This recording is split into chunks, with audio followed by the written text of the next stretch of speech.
ये कहानी पूजा नाम की एक छोटी सी बच्ची की है। पूजा 12 साल की थी। छोटी सी उम्र में ही पूजा ने बहुत परेशानियों का सामना किया था, क्योंकि पूजा के पिता की दिमागी हालत ठीक नहीं थी और उसकी गरीब माँ अकेले ही इधर उधर काम करके उसका लालन पालन कर रही थी। 12 साल की होने के बावजूद पूजा के अंदर बहुत दिमाग था। वो हर समय अपनी माँ की मदद करने की कोशिश किया करती थी। इसी तरह एक दिन, क्या बात है पूजा बेटी, तू आज स्कूल से जल्दी घर क्यों आ गई? माँ, स्कूल वाले फीस मांग रहे थे। 3 महीने से हमने फीस नहीं दिया, इसलिए उन्होंने मुझे स्कूल से निकाल दिया। ये सब मेरी वजह से हुआ है।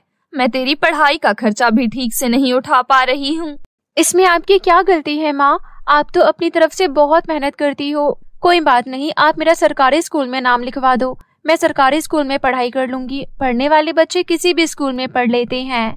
पूजा की बात सुनकर उसकी माँ की आंखों में आंसू आ जाते हैं। वो अपनी बेटी को गले से लगा लेती है और कहती है, छोटी सी उम्र में गरीबी ने मेरी बेटी को कितना समझदार बना दिया है। जीती रह मेरी बच्ची।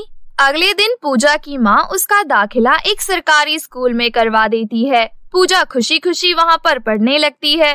सरकारी स्कूल में पढ़ने के कारण उसकी आस पड़ोस की सहेलियाँ उसका मजाक भी बनाती थी। एक दिन मोहल्ले के सारे बच्चे जब खेल रहे थे तो पूजा भी उनके साथ खेलने गई। दोस्तों, मुझे भी अपने साथ खिला लो, मुझे भी तुम लोगों के साथ खेलना है। क्या कहा तूने? तुझे हमारे साथ खेलना है? ऐसा कभी नहीं हो सकता। हम सारे बच्चे प्राइवेट स्कूल में पढ़ते हैं और तू एक सरकारी स्कूल में पढ़ती है, इसलिए तुझ जैसी गवार को हम अपने साथ नहीं खिला सकते। चली जा यहाँ से। लेकिन तुम लोग ऐसा क्यों बोल रहे हो? मेरा सरकारी स्कूल भी बहुत अच्छा है, वहाँ पर बहुत अच्छी पढ़ाई होती है। चल चल, अपने बेकार से स्कूल की तारीफ करना बंद कर और चली जा यहाँ से। बेचारी पूजा उदास होकर वहाँ से चली जाती है। अपने काम से लौट रही पूजा की माँ बच्चों की बातें सुन लेती है। उसे अपनी बेटी के लिए बहुत बुरा लगता है, परंतु वो कर भी क्या सकती थी, इसलिए वो चुपचाप अपने घर चली जाती है। वो देखती है कि पूजा घर में उदास बैठी है। पूजा को उदास देखकर उसकी माँ उसको समझाते हुए कहती है, कोई बात नहीं बिटिया, परेशान नहीं होते। देखना, एक दिन सब कुछ ठीक हो जाएगा। तुम भी आम बच्चों की तरह जिंदगी जी पाओगी। पूजा अपनी माँ के गले से लग जाती है। इसी तरह कुछ दिन बीत जाते हैं और नवरात्रि का दिन आने वाला होता है। नवरात्रि में पूजा के मोहल्ले में गरबा कंपटीशन हुआ करता था, इसलिए गरबा कंपटीशन के लिए मोहल्ले के सभी लड़के और लड़कियां बहुत खुश थे। अपने आंगन में बैठी पूजा बच्चों की बात सुन रही थी। हर बार की तरह इस बार भी नवरात्रि पर गरबा कंपटीशन होगा। गरबा खेलने के लिए मैंने तो बहुत ही अच्छी चनिया चोली सिलवाई है।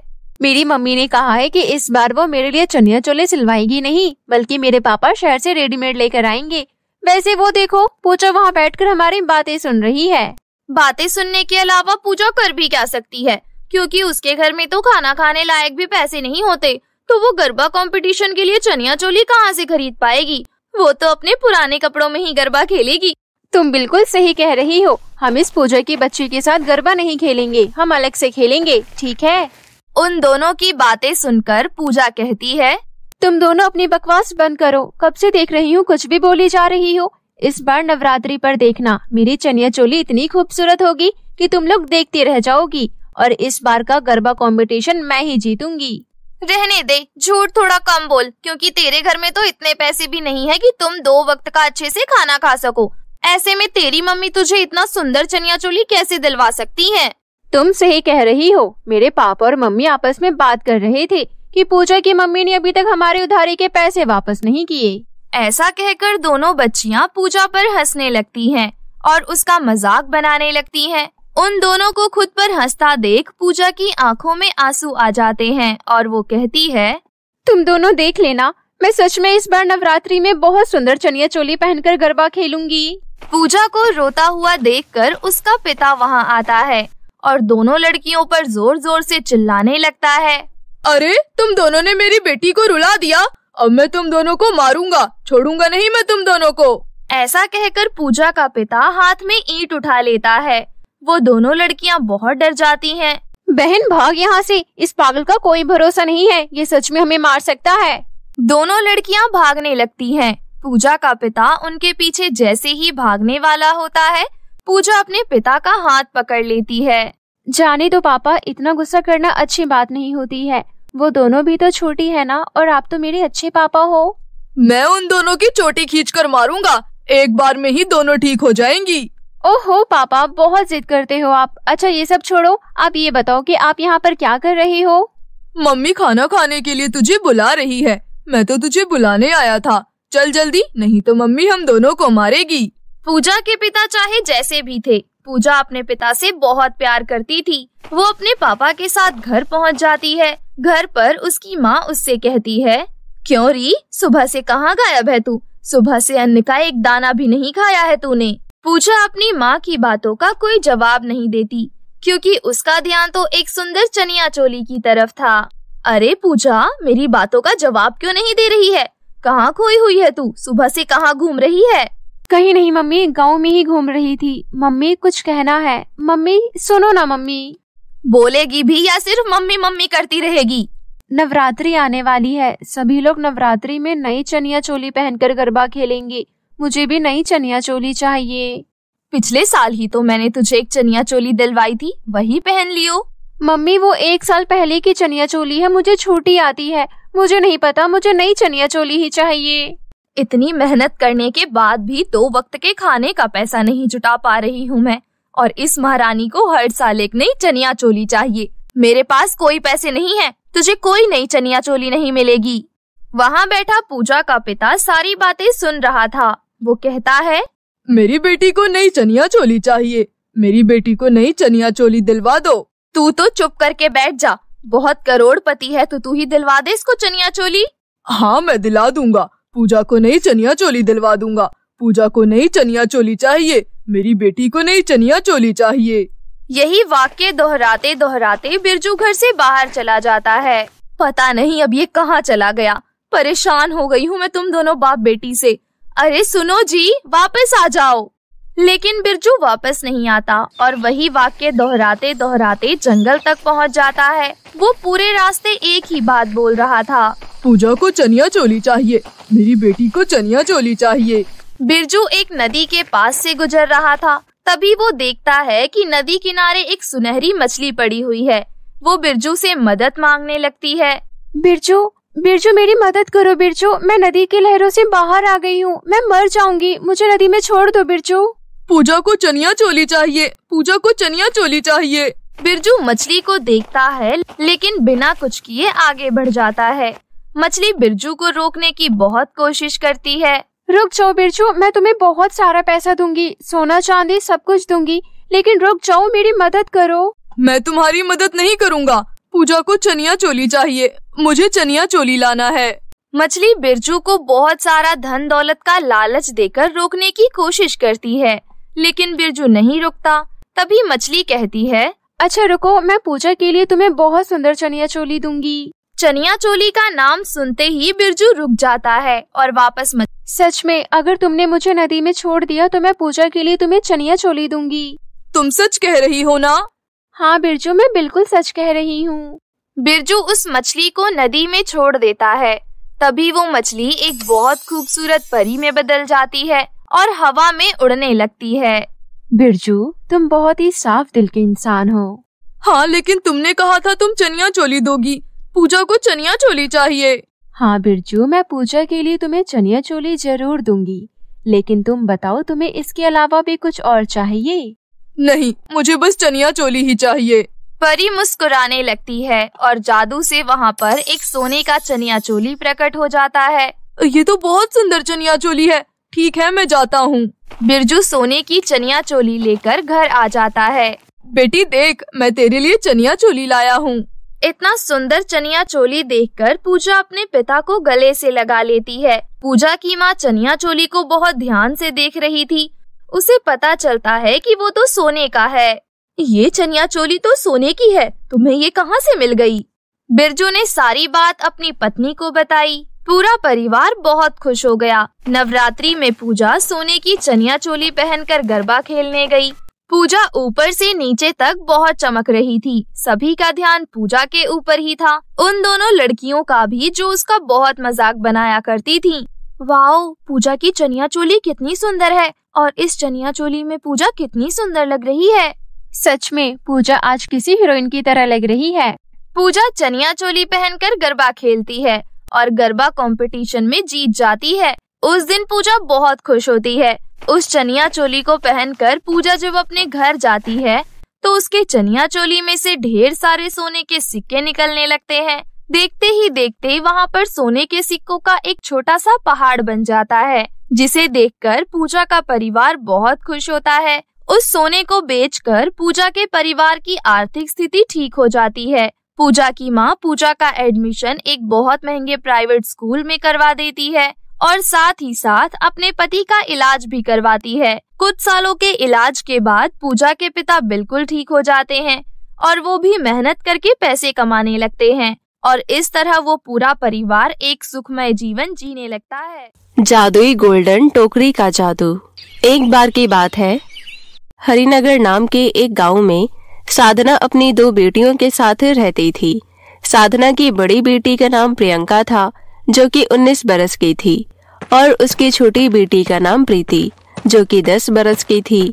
अपना और अपनी बेटियों का पेट पालने के लिए साधना पास के ही बाजार में सब्जियों का ठेला लगाती थी।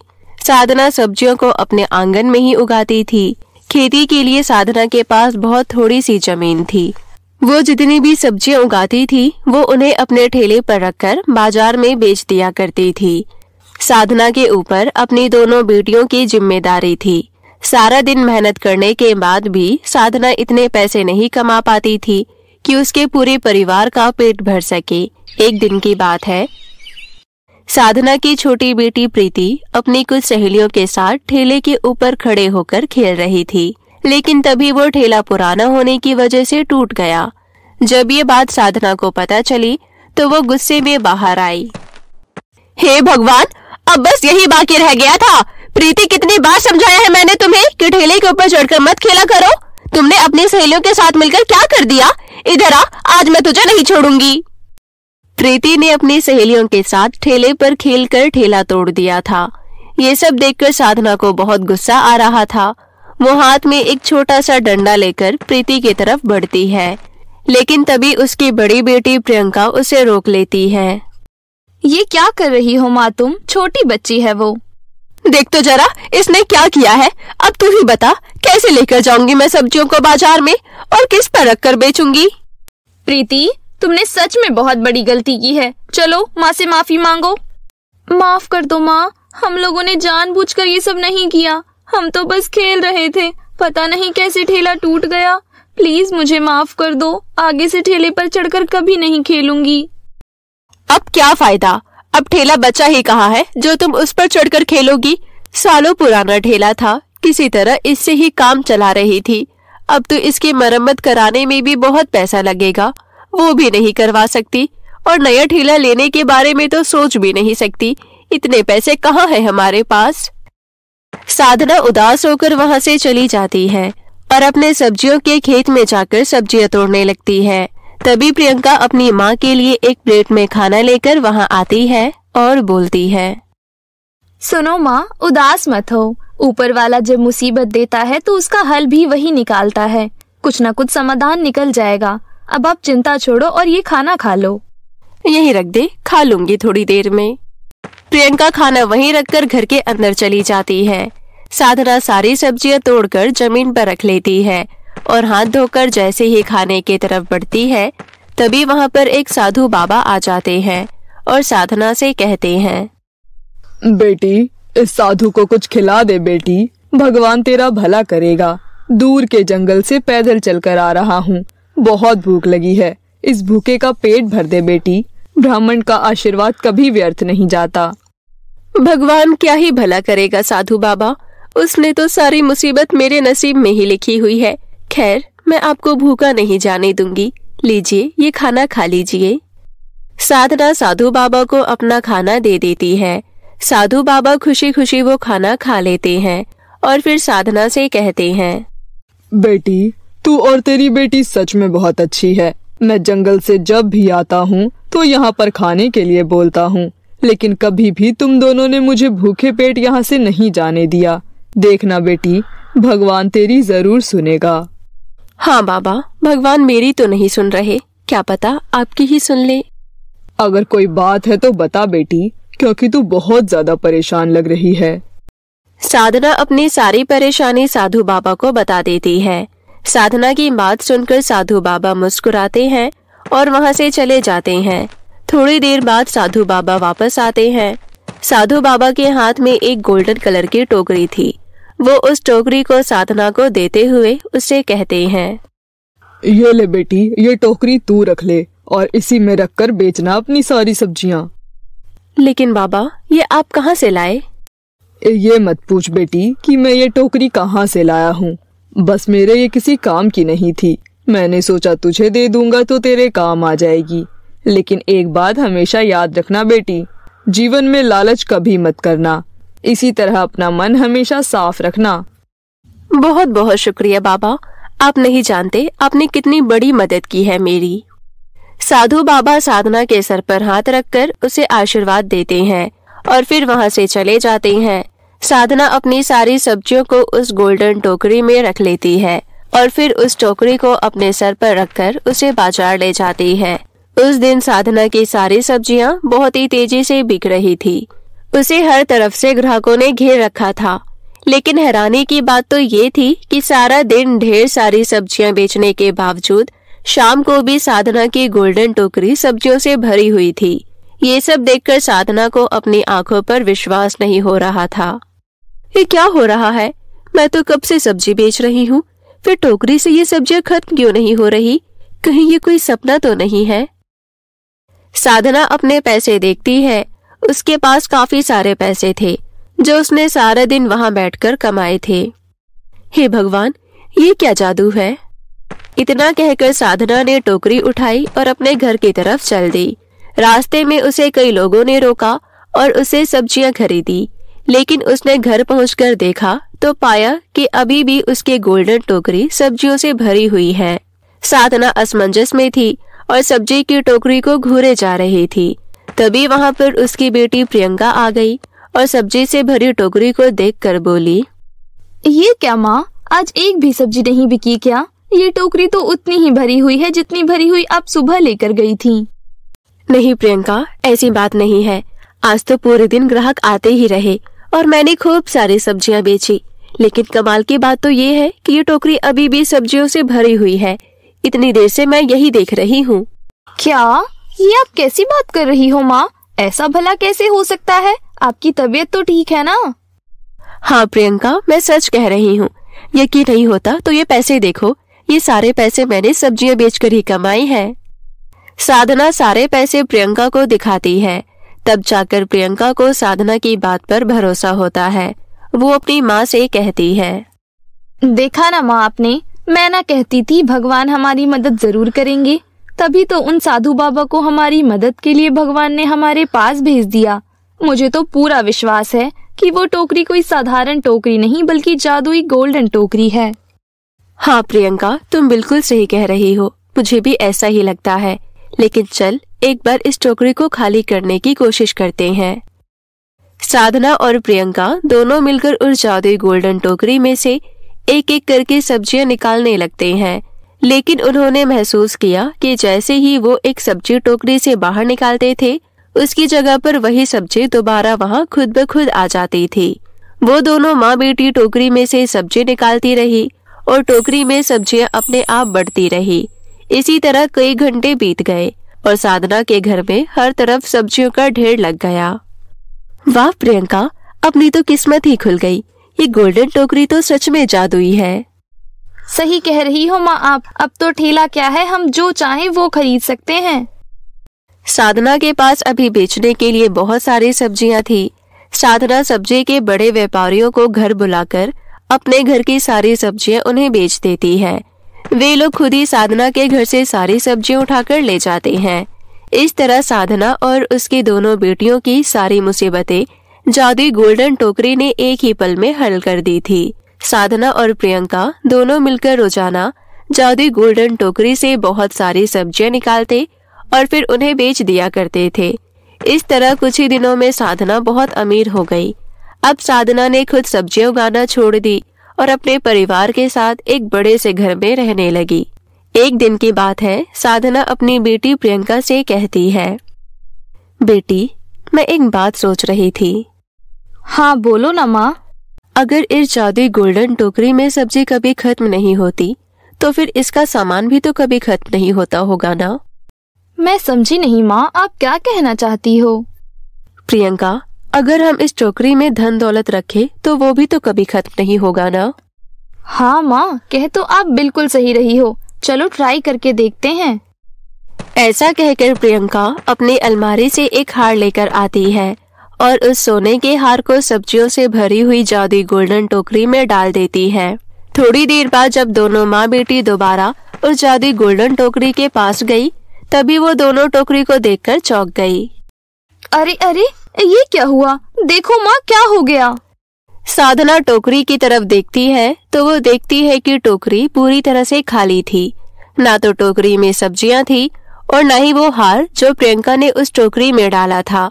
साधना और प्रियंका को कुछ समझ नहीं आ रहा था। उन्होंने पास में ही रखा एक आलू उस टोकरी में डाल दिया।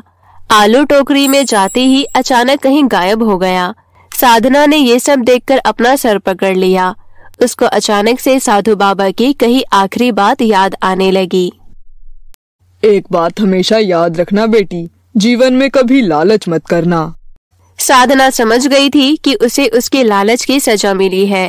वो जादुई गोल्डन टोकरी अभी भी जादुई थी, परंतु अब उसका जादू साधना को अमीर बनाने के लिए नहीं बल्कि गरीब बनाने के लिए था, क्योंकि उसमें वो लोग जैसे ही कुछ डालते वो गायब हो जाया करता था।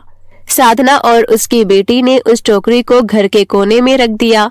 इतने दिनों में उनके पास जो पैसा आया था, उन्होंने उस पैसे का अच्छा इस्तेमाल किया और अपनी एक छोटी सी सब्जी की दुकान खोल ली और फिर वहीं पर सब्जी बेचकर अपना जीवन खुशी खुशी व्यतीत करने लगे।